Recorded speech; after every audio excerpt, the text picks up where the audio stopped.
Assalamualaikum warahmatullahi wabarakatuh kepada pesyarah Encik Abdul Razak bin Muhammad Amin selaku pesyarah bagi kursus LJHK 3223 Sejarah Lisan dan Pendokumentasian. Pada hari ini, saya Muhammad Habib bin Jamahuri akan membentangkan pentadsiran berterusan tugasan 2 persembahan produk individu. Baiklah, seterusnya saya akan menyentuh serba sedikit mengenai latar belakang projek ini. Tema kajian yang dipilih ialah Sejarah Kampung Kerinci, sebuah penempatan yang mengalami tradisi drastik daripada sebuah kampung tradisi kepada pusat bandar yang moden. Kajian ini digerakkan oleh 3 objektif utama. Yang pertama, mengenal pasti asal-usul dan perkembangan awal Kampung Kerinci. Yang kedua, mendokumentasikan perubahan sosioekonomi, budaya dan gaya hidup masyarakat. Dan yang terakhir, menilai usaha pemeliharaan warisan sejarah dan identiti kampung dalam arus permodenan. Okey, baiklah. Bagi mendapatkan data yang autentik, kami telah menemu bual orang sumber yang terdiri daripada Encik Aznan, Encik Nazirul dan Encik Muhammad Noor. Mereka mewakili generasi ketiga dan keempat penduduk asal di Kampung Kerinci. Pemilihan mereka sangat kritikal kerana mereka mampu memberikan keterangan saksi mata mengenai kehidupan era 70-an sehingga 90-an serta keterangan kata dengar yang diwarisi daripada nenek moyang mereka mengenai asal-usul kampung Kerinci. Baiklah, beralih kepada kronologi pelaksanaan projek pula. Fasa pertama melibatkan perancangan dan persediaan yang teliti. Pada peringkat awal, kami menentukan skop kajian agar tidak tersasar iaitu memfokuskan kepada sejarah, impak pembangunan dan isu kontemporari masa SART. Cabaran utama di sini adalah pemilihan orang sumber. Setelah meneliti latar belakang, kami mengesahkan Encik Noor, Encik Nazirul dan juga Encik Azunan merupakan responden kerana kredibiliti mereka. Kaedah temu bual dirancang secara hybrid mengambil kira kesesuaian masa responden sama ada secara fizikal ataupun melalui Google Meet. Dalam tempoh 1 dan 2 minggu, fokus diberikan kepada pengurusan maklumat awal dan perancangan lawatan ke lokasi Kampung Kerinci dan juga Arkib Negara bagi mendapatkan gambaran awal sebelum sesi temu bual dijalankan. Seterusnya, fasa kedua iaitu pada minggu ketiga dan minggu keempat adalah fasa kritikal di mana pendokumentasian sumber lisan dijalankan. Semasa temu bual, soalan difokuskan kepada 3 bahagian utama iaitu asal-usul Kampung Kerinci, pembangunan fizikal dan isu nama bandar SAR. Satu elemen yang penting kami praktikan ialah rujuk silang. Contohnya, apabila Encik Noor menceritakan tentang isu politik setempat, kami mencuba mengesahkan naratif tersebut dengan pergi ke arkib negara bagi memastikan fakta tersebut seimbang. Selepas rakaman selesai, proses penghasilan produk bermula dengan mentranskripsikan rakaman audio ke dalam bentuk teks secara kata demi kata. Akhirnya, tugasan ini disiapkan dalam bentuk soft copy dan hard copy sebagai bukti pendokumentasian sejarah yang lengkap. Kini, kita masuk kepada bahagian paling penting iaitu intipati dapatan kajian hasil temu bual tersebut. Pertama, asal-usul dan keadaan awal Kampung Kerinci. Menurut responden, nama Kerinci berasal daripada wilayah di Sumatera, Indonesia. Perkataan asalnya disebut sebagai Kinci atau Kincai oleh perantau awal. Pada era sebelum Tun Dr. Mahathir, kawasan ini majoritinya adalah penempatan yang setinggan, rumah papan dan rumah flat 4 tingkat. Suasananya padat, mampat tetapi penuh dengan semangat kejiranan Melayu Islam yang kuat. Kedua adalah pembangunan dan perubahan sosial. Responden mengakui kawasan ini kini maju, namun terdapat pembangunan kondominium dan LRT menyebabkan penduduk asal dipindahkan ke residensi Kerinci atau Taman Bukit Angkasa. Perubahan paling ketara adalah pada hubungan sosial. Jika dahulu hubungan seperti adik-beradik dan semua orang saling mengenali, Kemasukan orang luar dan warga asing menyebabkan penduduk mula buat hal masing-masing. Ketiga adalah isu sensitif dan isu bangsa SART. Kawasan ini juga disifatkan sebagai tempat panas dari sudut politik, terutamanya memori peristiwa reformasi di Masjid Ar-Rahman yang disebut oleh responden. Isu paling emosional bagi responden ialah penjenamaan semula bangsa SART. Rata-rata penduduk asal termasuk Encik Aznan dan Encik Noh tidak bersetuju.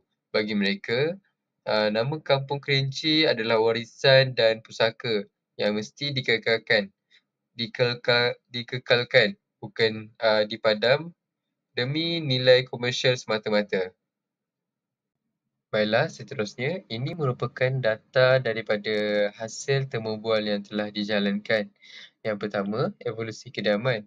Data ini menunjukkan kediaman di Kampung Kerinci dapat dibandingkan 1970-an, 1990-an dan juga pada masa kini.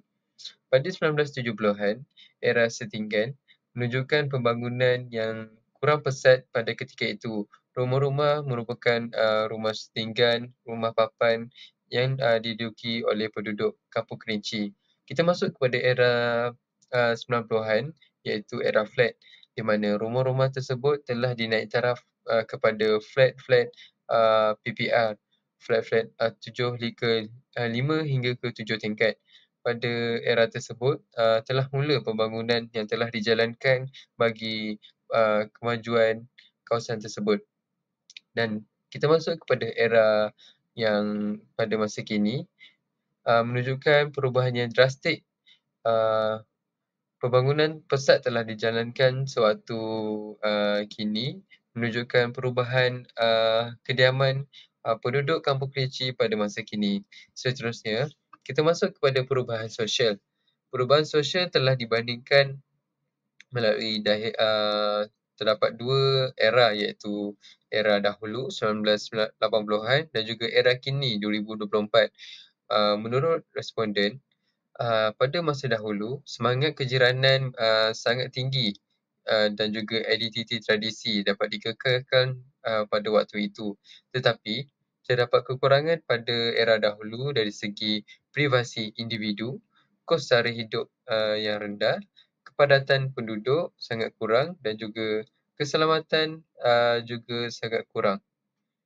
Seterusnya, kita masuk kepada era kini iaitu era yang moden. Dapat dilihat kos sara hidup sangat tinggi, kepadatan penduduk sangat tinggi, keselamatan dijamin, privasi individu juga dijaga.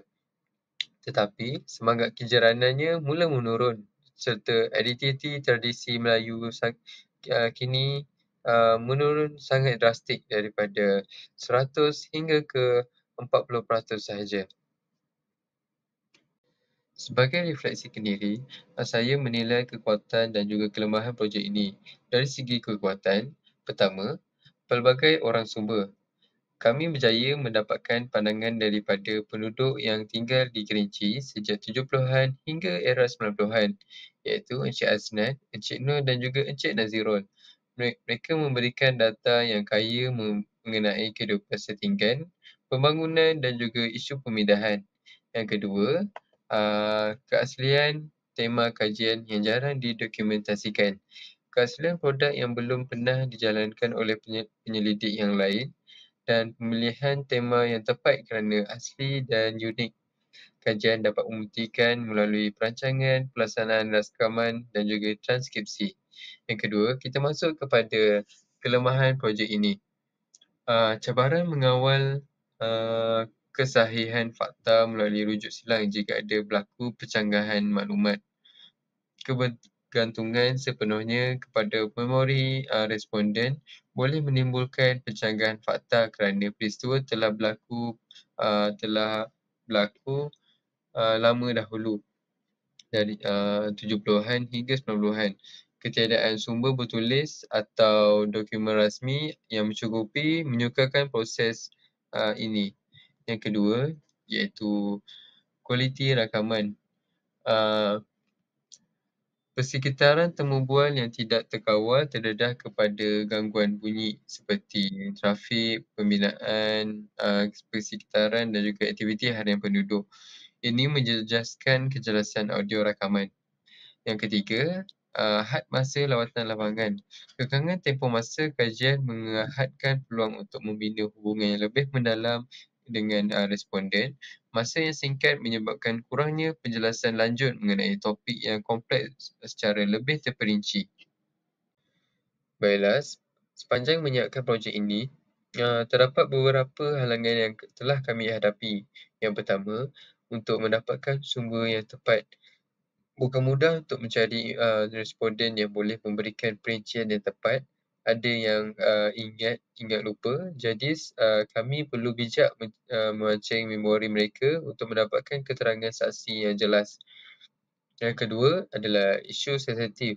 Semasa temu bual, isu politik dan ketidakpuasan hati terhadap pemindahan rumah adalah topik yang agak panas. Kami perlu mengendalikan emosi responden dengan hati-hati agar temu bual kekal objektif dan tidak terlalu emosional. Yang ketiga ialah pengurusan maklumat yang sahih. Kami perlu menyusun fakta secara lisan yang kadang-kala bercampur dengan pendapat peribadi, memerlukan ketelitian tinggi semasa proses penyuntingan transkrip.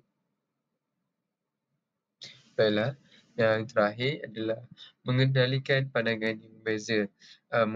Mengendalikan pandangan yang berbeza dan isu ketidakpuasan hati penduduk asal terhadap pemindahan pertukaran nama.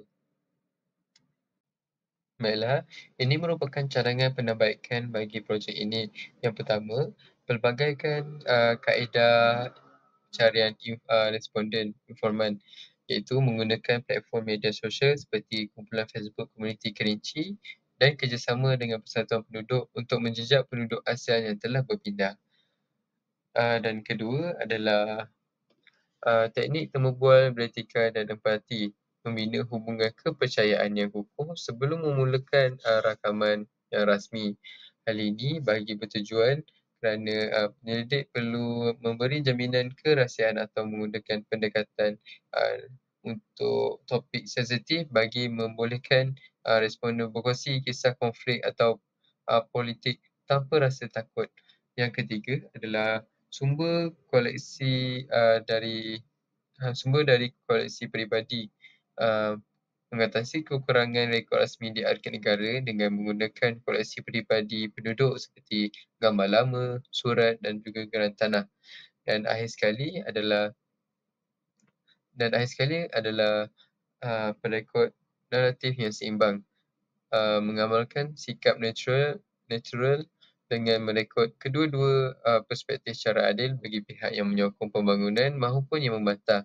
Kajian harus meraihkan perbezaan pendapat ini sebagai satu gambaran realiti sejarah sosial masyarakat yang kompleks, bukan menyembunyikannya. Projek ini berjaya memenuhi objektif untuk merekodkan pengalaman penduduk lama dan mendokumentasikan perubahan sejarah Kampung Kerinci, terutamanya isu pembangunan dan pertukaran nama. Sejarah lisan adalah kaedah penting untuk melengkapkan rekod-rekod sejarah berkenaan sesuatu peristiwa yang tersimpan dalam memori individu. Pada bahagian lapiran, ini merupakan gambar-gambar yang telah kami ambil semasa lawatan ke tapak kajian. Kami pergi ke Arkib Negara, ke rumah responden dan juga kawasan-kawasan Kampung Kerinci dan serta bangsa Sak. Itu sahaja pembentangan saya pada hari ini. Sekian, terima kasih. Assalamualaikum warahmatullahi wabarakatuh.